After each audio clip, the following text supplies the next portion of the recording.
पहले पाकिस्तान और अब चीन के द्वारा भी मानो एक मिशन के तहत सीमा पर विवाद पैदा किया जा रहा है।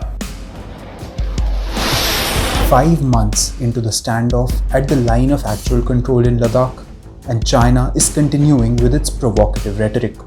A day after Indian and Chinese delegations held their 7th round of talks near the LAC, Beijing again tried to shift the blame for the tension. Despite having started the face-off, here is how China's foreign ministry described the situation. Zhao Lijian said that for some time India has been ramping up infrastructure development along the border and stepping up military deployment.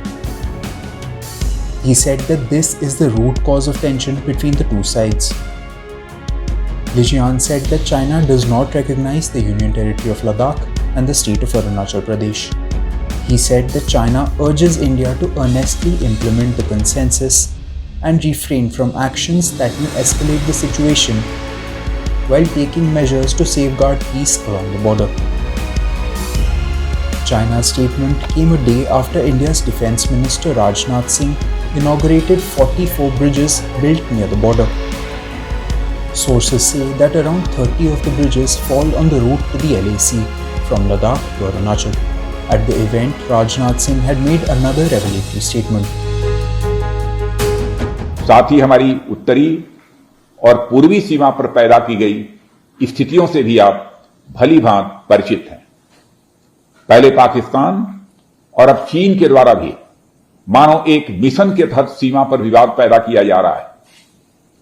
इन दोनों देशों के साथ हमारी लगभग 7,000 kilometre की सीमा मिलती है, जहां किसी न किसी सेक्टर में आए दिन तनाव बना रहता है। हमारी आर्म्ड फोर्सेस के जवान बड़ी संख्या में ऐसे इलाकों में तैनात होते हैं जहां पूरे साल ट्रांसपोर्ट की सुविधा उपलब्ध नहीं हो पाती है, और खासकर ऐसे समय में जब ठंड बढ़नी शुरू होती है, कई इलाकों के रास्ते बर्फबारी के कारण बंद हो जाते हैं। ऐसे में ये पुल और टनल हमारी सेनाओं तक राशन और सैन्य सामग्री यानी मिलिट्री इक्विपमेंट आदि पहुंचाने में भी काफी सहायक सिद्ध होते हैं। Meanwhile, the two nations also released a joint statement a day after the 7th round of talks. China was comparatively subdued in the statement. The two sides said that there was sincere, in-depth and constructive exchange of views on this engagement.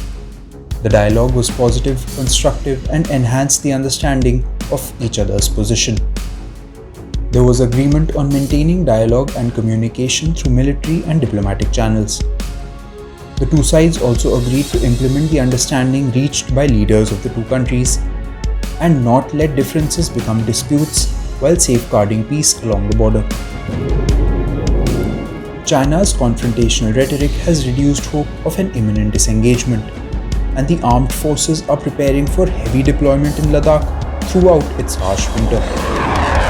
Both sides are believed to have deployed over 50,000 soldiers each, with special winter clothing, tents and heaters given to Indian soldiers.